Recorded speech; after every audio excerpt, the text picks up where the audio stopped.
అందరికీ నమస్కారం. ఇప్పుడు మనం చూస్తున్న ఈ యొక్క రాస్ హిల్ ఈ చర్చ్ అయితే ఉందో ఇది విశాఖపట్నంలో పోర్ట్ ఏరియాలో కొండపైన ఉంది. ఇది 1904 అని అక్కడ వేసింది, అక్కడ నంబర్ ఉంది 1904 అని. అయితే దీనికి వెనకాల కూడా 1850 అని కూడా ఉంది.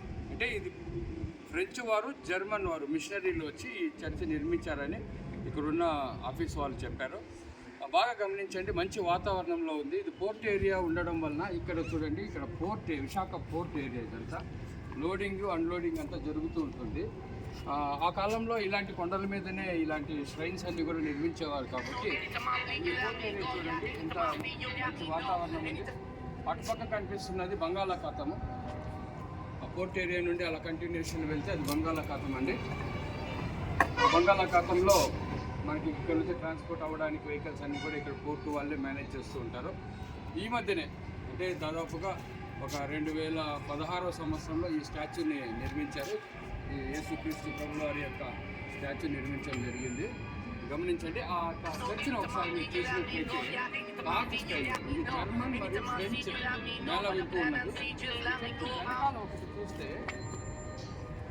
విమానం అంతా కూడా ఇండియన్ స్టైల్లో ఉండదు, దాదాపుగా జర్మన్ కానీ ఫ్రెంచ్ కానీ ఆ స్టైల్లో ఉంటుంది. మనం లోపలికి వెళ్ళి చూద్దాము, ఒక నిమిషం లోపల ఒకసారి చూస్తే మనకు అర్థమవుతుంది వారి స్టైల్ ఎలా ఉంటుంది, వారు యేసుక్రీస్తు ప్రభువుని భారతదేశంలో ఎలా ప్రకటించారు. లోపలికి వెళ్ళి ఒక చిన్న వీడియో చూద్దాం, కంటిన్యూషన్ వెళ్దాం.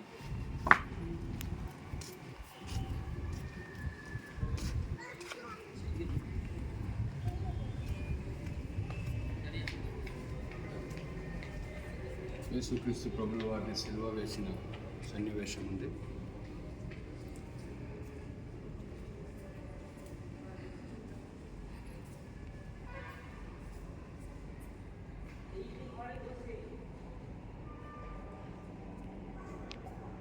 ఇది రోమన్ క్యాథలిక్లు మేరీ మాత పుణ్యక్షేత్రం కాబట్టి కొద్దిగా విభిన్న పద్ధతులలో విభిన్న సంస్కృతిలో ఈ చర్చి నిర్మాణం ఉంటుంది.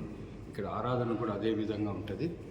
దీని వెనకాల ఒక చిన్న చర్చ్ ఉన్నది, అది కొంచెం ఇంట్రెస్టింగ్గా ఉంది.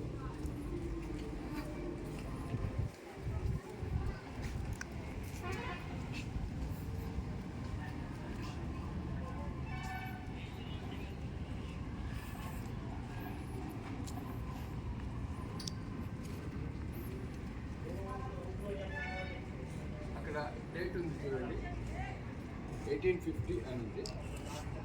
ఆఫీసర్లు చెప్పిన ప్రకారం ఇది 1850లో జర్మన్ వారు నిర్మించారు.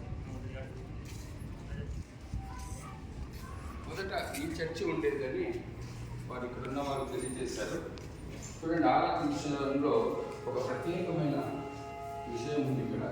ఇక్కడ ఏ రకమైన విగ్రహాలు లేవు. ఇదంతా చూసినట్లయితే నీ సన్నిధికి పిలిచితివి, నేను వచ్చి తిని. ఎంత మంచి వాక్యం చూడండి. Lord you have called me and I am here. చాలా మంచి సంస్కృతి. ఇక్కడ విగ్రహాలు అయితే ఏమీ లేవు. పాత నిబంధన గ్రంథంలో ఏ విధంగా అయితే మనను అందరూ చూపిస్తూ మనం ఆరాధిస్తూ ఉంటామో ఆ సంస్కృతి ఇక్కడ ఉంది. ఇది పాతదనమాట, 1850లో నిర్మించబడిన చిన్న ప్రార్థనా మందిరము. ఇక్కడే మొదట్లో జర్మన్ వారు ఫ్రెంచ్ వారు వచ్చి దేవుణ్ణి ఆరాధించుకోవడానికి ఒక ష్రైన్ పుణ్యక్షేత్రం, మేరీ మాత సంస్కృతికి సంబంధించిన రోమన్ క్యాథలిక్ సంబంధించిన సంస్కృతి కాబట్టి ఇక్కడ ఈ ప్రార్థనా మందిరాన్ని ఏర్పాటు చేశారు. చూడండి, ఇక్కడ బైబిల్స్ అన్నీ ఉంచారు, ఈ బైబిల్స్ చదువుకోవడానికి.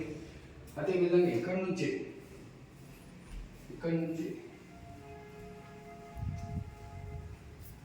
ఇక్కడ వరకు జర్మన్ ఫ్రెంచ్ వాళ్ళు కంటిన్యూషన్ చేసిన ప్రార్థనా మందిరం ఇది. కాబట్టి ఈ చర్చికి ప్రత్యేకత ఉంది. ఆ ప్రత్యేకత చూపించాలనే ఒక కోరికతోనే ఈ విధంగా చూపించడం జరిగింది. ఇప్పుడు ఇక్కడ ఎంటర్ అయితే